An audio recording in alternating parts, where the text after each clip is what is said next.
the alternative minimum tax exemption amounts. For 2025, the exemption amount for unmarried individuals, so people who are either filing single head of household, or you're divorced and you're filing married file separately. Again, you can file married filing separately and still be married. Okay, I'm going to make sure I'm clarifying that. I'm saying you can take advantage of changing your tax filing status to that if you know you're going to end up getting divorced, or just want to be prepared that you're going to get divorced, because divorce proceedings can unfortunately linger on, and you just want to make sure you don't get hammered in your taxes that following year. And you're likely, if you're in the process of getting a divorce, right? I mean, like, you're actually in the legal process, not just yelling at each other. You need to go ahead and change your tax filing status to married filing separately anyways, because you need to likely file, your taxes separately from here on out. And so it'll cover you there from a tax rate standpoint when you're filing your taxes. So you're not at the married filing joint rate. But if you're married filing separately, it doesn't guarantee that you're going to get this tax exemption, because you can still be married filing separately and legally be married. All right. But this exemption amount for unmarried individuals increases to $88,100 from $68,000. Sorry. Ooh, from wow, $20,000 increase, and phases out at $626,000. Wow. For married couples, okay, you still get this from married. So again, I don't know everything about taxes. Married couples, the exemption is $137,000, begin to phase out at $1.2 million in income. Earned income tax credit. You have to have 3 or more qualifying children. So if you don't have 3 children, it's not for you. The tax year, so this not be for me. My wife and I, we plan on stopping at 2. 2025 tax income credit amount is $8,000, increase from $7,800. Qualified transportation friend benefits. I mean, it is what it is. HSA, and we're gonna get to this at the end as well, but HSA, well, I guess not now that I have this on here, but we're still gonna get into it, is $3,300 if you're single. Wait. Oh, these are cafeteria plans, something else. Okay, something. Yeah, okay, I need to skip over that. There we go. I know I want to get some here. The gift tax limit. Gift tax limit went up another $1,000, again from $18,000 to $19,000. So long story short, the gift tax exemption here, or limit, is if, say you gift someone $15,000, the IRS says you don't have to pay taxes on that, and that's total throughout the year, and it's based on an individual basis. So long story short, we've been talking this whole time, like if you're married, if you're single, and your tax brackets and things like that, and how if you're married, filing joint and one person works, the other one doesn't, you can still do something like a spousal IRA, where the person not working can still have an IRA because their taxes state that they make X amount of dollars. And the way it works for IRA contributions is that your taxable income has to be more than the money you contribute. And when you do married filing joint, your taxable income is your other spouse's income, your spouse's income. That works. For the gift exemption here, this is on a one-to-one basis. So in the sense of a married couple does not have a $19,000 2025 gift limit. Just that husband or that wife has that $19,000 limit for one person. So if you have say you got a son-in-law and a daughter, you can gift your daughter-in-law, or whatever I said there scenario, but you can give one of them $19,000, you give the other one $19,000. That's actually $38,000 you can end up giving them, and then your spouse can give them $19,000 each as well, right? So it's on an individual one-to-one basis on how they calculate this, and then again, it's for the whole year. Also, as well, if you go over this amount, it is on you to let the IRS know that you went over that amount. So it's not like something they can just kind of flat out ask you, like, hey, did you give any money? You got to notify them. I can't remember the name of the form on the top of my head, but you got to notify them when you gift this. And again, you're going to get taxed on anything over this dollar amount. So if you do $19,100, you're going to be taxed on the $100. Again, the $19,000 gets excluded. All right. But if you're gifting $19,000, I'm not sure you're too worried about, $100,000 in taxes. Personal exemptions, yeah, still at $0 for here. Itemized deductions, no limitation on 2025. Sorry, I feel like I saw a bug in my face. Okay, cool. That's it for that. Again, long story short, gift tax is going up from $18,000 to $19,000. And the standard deduction for single taxpayers and male and filing separately is $15,000. For married couples, it's $30,000. And for head of household, it's $22,500. All right.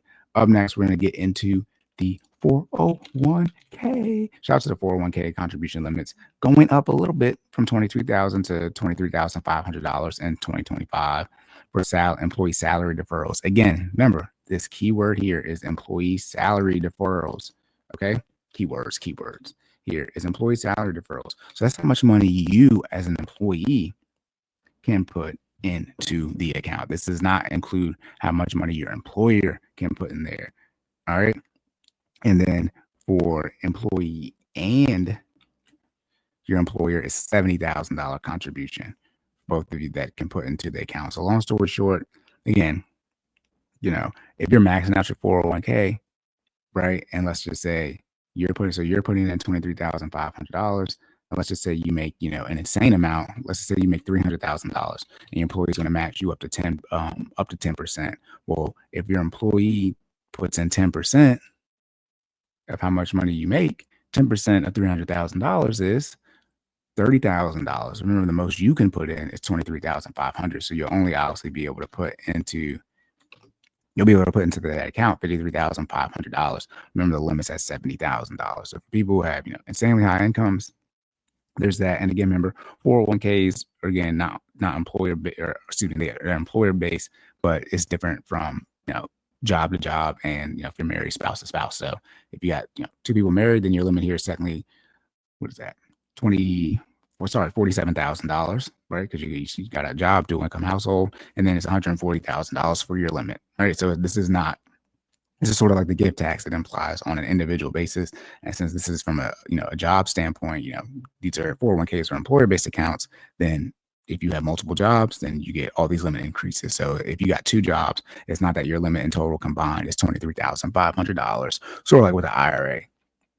How IRA has a total limit that you can put into them. Nope, a 401k is based on each individual employer you have. So literally you have a 401k at job A, a 401k at job B, and they each have to deal with these limits. All right, so it's not a total limit between all of your 401ks. Now, if you end up, say you have two jobs, but you have one employer, you're going to have to figure out exactly how that works there. But if you have two separate jobs, two separate companies paying you, then that's how it should be. I don't know how it works like if you work for a subsidiary of one or the other one. So got to get clarity on the HR department and maybe accounting as well. Maybe even a tax professional on exactly how that works. Excuse me. As far as if you're age 50 to 59 or 64 and older, you're eligible for, the catch-up contribution limit. That's an additional $7,500. So long story short, and again, that's in total that you can put in. I do not believe that gets adjusted to, well, it does get adjusted to the combined amount for the employee and employer contributions. But if you're 50 and older, you can, and there's, by the way, this one is 50 and older, I believe, by the end of the year, this tax year. So even if you're 49, as long as you're born, as long as your birth year is what, was that 1975? Yep, 1975, right? If you're born in 1975 or before, then you can put another $7,500 into your 401k. So that's going to put you at what, $31,000 that you can put in there. And again, long story short, if you want to know if you're behind, the government has let you know once you turn 50, you can put a catch-up contribution, and catch-up literally implies that you're behind on something, right? So that's what you can do for there for your 401k. Same important note, getting in 2025. Age of 60, 63 will be eligible to contribute up to $11,250 as a catch-up contribution. Wow.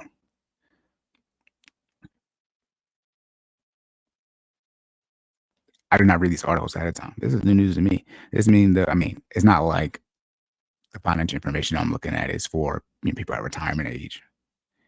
Wow, that's great. It's a good thing and a bad thing, right? That's the devil's in the details. So I tell you, if you want to hide information, put it in a book. As I said, if you want to know when you're like truly behind on retirement contributions, it's 50. The government is going to tell you, hey, if we're going to let you put some extra money in here, even if you're not quote unquote behind, it just wants you at 50, then you can put in this catch-up contribution. But as everyone's been complaining about Social Security, how much it costs to retire, yada, yada, yada. Now they've changed it to beginning in 2025. But if you're between the ages of 60 and 63, you'll be eligible to contribute up to $11,250 as a catch-up contribution. So a little under $4,000 extra. This means those 50 to 59 or 64 or older will be able to contribute up to 31,000 in 2025. Yeah, okay, 31,000 in 2025, and those 60 to 63 will be able to contribute up to 34,750 in 2025. Wow. Depending on your plan, you may be able to make post-tax contributions beyond the pre-tax and Roth contribution limit, but less than combined employee and employer contribution limit to invest. They're just saying, the rules around contributing this. Obviously, reach out to your 401k provider, whoever holds it, whether it's Fidelity, Vanguard, or whoever at your employer. Speak with HR, things like that. If you're going to be putting in this much money, you probably need to be speaking with a tax professional as well. So you're just understanding exactly what putting in this amount of money, how it can impact your taxes. All right, for Roth 401k contributions, there's the exact same as a traditional 401k. So nothing changes on the numbers. For those who don't know, long story short, the main difference between a traditional 401k or a 401k. So if you don't hear the word you don't hear the word Roth, assume it's traditional. So a traditional 401k, because you can see here, it says 401k contribution limits, right? It should say traditional 401k here or traditional IRA versus a Roth IRA. But when you see the word Roth, that essentially means that the money that you put in is post-tax. So let's say you make $1,000 and you're making let's say you're getting paid $1,000, but like, hey, I want to make $100 contribution into my Roth 401k, then you're going to get paid $900 because that money comes out of your check post-tax. And since it comes out of your check post-tax, when you withdraw the money out of the account, once you meet the withdrawal age limits, which I think is 59 and a half or whatever it is, then you do not have to pay taxes on that money because it's already taxed. For a traditional 401k, that money is pre-tax. And so let's say you're making $1,000 in the same scenario, and you say you want to put $100 into your traditional 401k, you're not going to end up getting paid $900 like in the Roth scenario because this money is pre-tax. And so this money is going to come out like your medical deductions due for your healthcare, your dental, your vision, any HSA contributions, things like that. And you're not going to pay any taxes on that money right now, but you will pay taxes on it when you withdraw the money. Other note as well, for traditional IRAs, that money is pre-tax as well, but it's more of a deduction because you're still gonna have to pay Social Security on that money. When you have money taken out of your paycheck, you do not pay any taxes on it at all. It's the same thing with an HSA. An HSA through your employer, you're not gonna pay any taxes on those contributions. But just like a traditional IRA, if you have an HSA through, like a marketplace and you're putting money in post-tax, like out of your check, but when you file, like you can with a traditional IRA, and you're saying, hey, government, I put $1,000 to my HSA. I want this tax deduction. You still got to pay Social Security on it. So that's one little nugget as well. If you have HSA through your employer, or if you're doing a traditional 401k through your employer, you're not going to pay any taxes on that money at all. But when you take a tax deduction, you still have to deal with paying that Social Security on there. All right, like a Social Security, whatever the hell it is. If you have access again to a 401k, and a Roth 401k, it's across both. So that is the one thing that it is tied to. Your total 401k limit, regardless of type of contribution that you do, is per employer is, the $23,500. That's what it's telling you as well. You don't have the ability to do $23,500 in your Roth 401k and $23,500 in your traditional 401k at the same employer. It's the total amount in a 401k at a single employer. For this contribution that they're showing you right here. If you're under 50, obviously, then it goes up for the catch-up amounts. All right. And also, to your employer's contribution, everyone has a traditional 401k. They've been talking about changing this, but everyone, if you're taking a match from your employer, you all have a traditional 401k, even if you do a Roth 401k contribution for your money, because your employer contribution is always pre-tax. So long story short, depending on how, it's set up, but it's likely you're just going to see one big old balance that you have, 10,000, 20, 30, 50, 100, 50, 200, 500, whatever you got in your 401k. But if you actually decide to withdraw or roll over that money, say you change employers, you want to roll it over to your rollover IRA at Fidelity, no sponsorship here, but you want to roll it over to another brokerage, then you're actually going to see how much money you have that is pre-tax or a traditional 401k, and how much money you have in your Roth 401k. So if you do a Roth 401k, that means your contributions or the employee's contributions are post-tax. Any contributions that your employer makes are always going to be pre-tax. All right. And I think they're changing that law, then, I will update you when that law gets changed, if it ever gets changed. 401k. Okay, they're just going over again here. Look at this change. It used to just be $75,000, $7,500 for the catch-up contribution. They just had a flat contribution once you turn 50 for the catch-up amount. But now they're letting you know 50 to 59 or 64 plus. So they're just giving you 60 to 63. All right, so 60, 61, 62, 63. They're letting you do that $11,250. All right, and see, I wonder how much this is being socialized by employers. I have not seen this information at all. This is something I'm gonna let my parents know about because this is just new this year. Let me see. I think my dad. No, my dad turned 64. Yeah, my dad's not gonna get. My mom will, because they're 2 years apart. So my mom would be 62 next year and 63. So she'll be able to do this as long as they're going to have this for 2026. I have to let her know about that it's going up, because I don't know how much this is being socialized by employers. That, hey, if you're between the ages of 60 and 63, you can actually contribute, $11,250. Maybe not even employers, just do the 401k providers. Like, hey, you fall in this age bracket, you can do $11,250 this year instead of $7,500. I mean, that's a lot of money. I think I always say, if you want to know how much money you should be investing, or how much is a lot of money, the government's going to let you know based off what they limit from a tax standpoint. And we're going to get into the IRA contribution limit here in a second for 2025, but it's around $7,000. So they're giving you almost $4,000 extra, $3,750 that you're going to be able to put in for these 4 years here: 60, 61, 62, and 63. All right, 63 is in between 63. All right, so that's 4 years of putting in almost over $10,000. That's a good chunk of money, especially if you're able to do a Roth contribution as well. You're not paying the taxes on it. That's a great change. I did not know that was coming.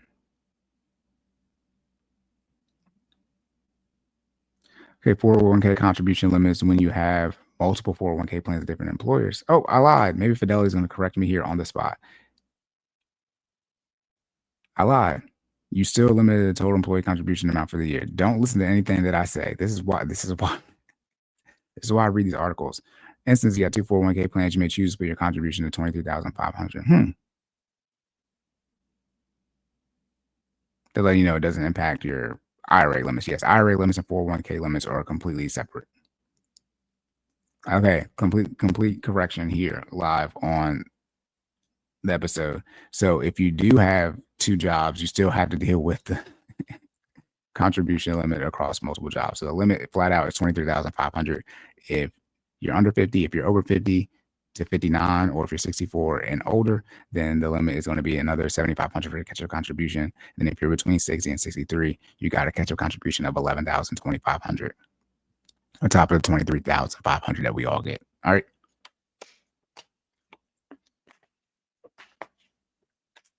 And still have the cap though of $70,000. By the way, it looks like here. I mean, let me make sure that doesn't change. Yeah, it's still $70,000 cap. Excuse me.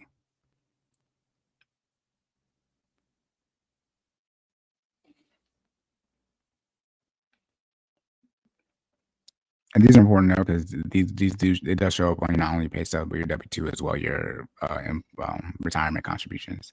After tax 401k contribution limits, if you reach the maximum that you can contribute to your 401k, you may be able to save more for retirement in your workplace plan through after-tax contributions. So not Roth, quote-unquote, contributions, but like after-tax, post-tax, however you want to look at it. That means that while your after-tax contributions have the potential to benefit from investment growth other than your 401k account, you only pay taxes on the growth when you withdraw funds in retirement.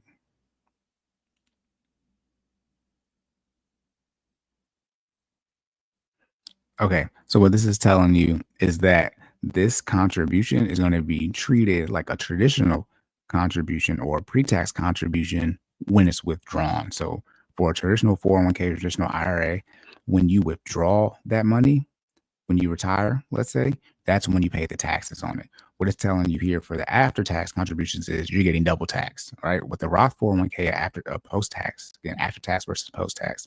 A post-tax contribution for your Roth 401k or IRA, you will not pay taxes when you withdraw the money in retirement. But for this after-tax contribution, it's saying here you only pay taxes on the growth when you withdraw funds in the retirement, which is how it works for traditional 401k or IRA. You only pay taxes on the growth when you withdraw the funds in retirement. But since this is after tax, you've already been taxed on this money. This is what you have after you've paid taxes. So you don't get any type of deduction benefit here. And then, if you want to put more money into it, you can. It just depends on what you want to do. Obviously, it depends on your employer plan. You may be eligible to contribute up to the total employee and employer contribution limit for the year. That's $70,000 for 2025, provided your existing employee and employer contributions do not exceed the limit. So you just gotta talk to your employer / your 401k provider to figure out exactly what you can do. Example here. So I love Fidelity. They just get so much good information. For example, if you're under 50 and contributing 23,500 and your employer contributing 20,000, 2025, you contribute an additional 26,500 as after-tax contributions to bring your total to $70,000. Look, if you're single and you got 26, almost 27 bands left to put into your 401k, look, and you maxing out your 401k, yeah. Anyways, shout out to you. Keep in mind that not all 401k plans allow these. If yours doesn't, or you simply want to save even more than after-tax contributions alone, then other strategies, again, you consider IRA, or you can even do a taxable brokerage account. Taxable brokerage account is not going to give you the retirement benefits because you're going to have to pay taxes on the growth year over year for any dividends you have in there, which you don't have to do for 401ks or IRAs. But again, they're just letting you know the two main retirement vehicles, 401k or an IRA. 403b, if you're a state employee. Oh, bad, y'all got my notifications going off.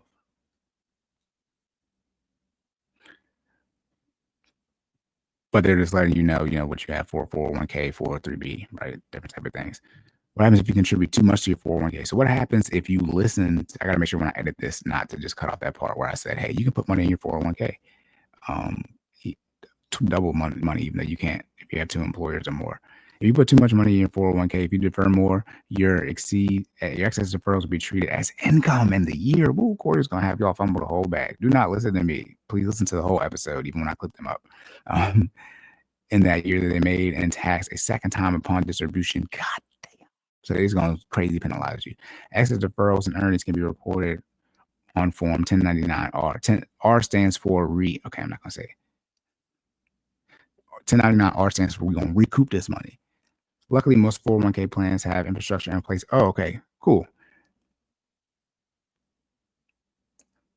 Yeah, so if you switch jobs right through the year, how do you deal with this? Say you switch jobs, so you get a crazy pay increase, and you switch jobs and end up putting in too much. You may accidentally end up saving too much in your 401k. If this happens, you may request that any excess contributions be returned to you by April 15th, including any earnings it made while it was in your 401k to avoid the double taxation. So they're giving you by tax filing day of April 15th to sort of have some type of correction to that, so you don't have to deal with the double taxation. So there's a fail safe in here if you listen to me.